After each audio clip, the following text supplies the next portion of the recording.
When we work with 3ds Max, we can use a number of different types of files.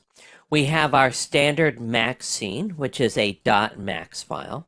Now that scene can point to a number of other types of files. We can have bitmap images, we can have other types of 3D files, and we can have 2D vector art.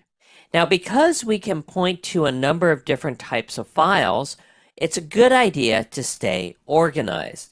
Now 3ds Max has a standard directory structure called a project. Let me show you what that looks like. I'm going to minimize Max and go into my exercise files folder that I downloaded.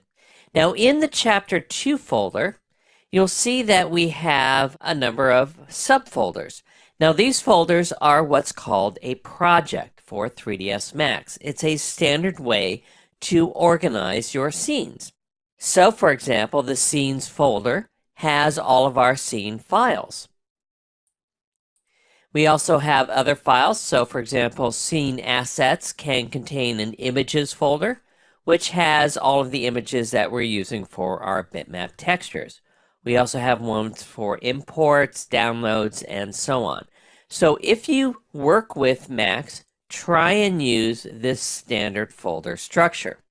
Now the way that you use this is by going into the File menu and going under Manage, Set Project Folder. Now in this case we're working with Chapter 2, so go to the Exercise Files folder that you downloaded and select the Chapter 2 subfolder and select OK.